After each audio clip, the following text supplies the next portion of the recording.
हृदयातून रामराम मंडळी. सर्वांना आजचा दिवस सुखाचा, समृद्धीचा, आनंदाचा जावो. आजच्या नवीन व्हिडिओला आपण सुरुवात करूया. हे पहा, हे खुर्चीमध्ये हे होल्डर अडकलेलं आहे. हे निघत नाही. खूप प्रयत्न करून सुद्धा निघत नाही.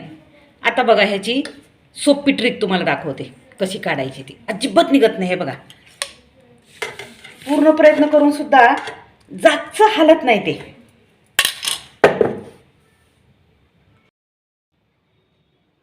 हे असं उकळलेलं पाणी, गरम पाणी घेतलं आहे आणि त्याच्यामध्ये एक 5-6 सेकंद ठेवायचं. त्याच्यात लगेच निघतं. आता बघा, हे निघतं हे लवकर. पाणी गरम पाण्यामध्ये ठेवल्यामुळं असं हलवायचं, थोडंसं परत थांबायचं. हे पाण्यात ठेवल्यामुळे लूज करून करून हे लगेच निघतं, इतकं टाईट असलेलं. व्हिडिओ आवडल्यास लाईक, शेअर, सबस्क्राईब करा. धन्यवाद सर्वांना.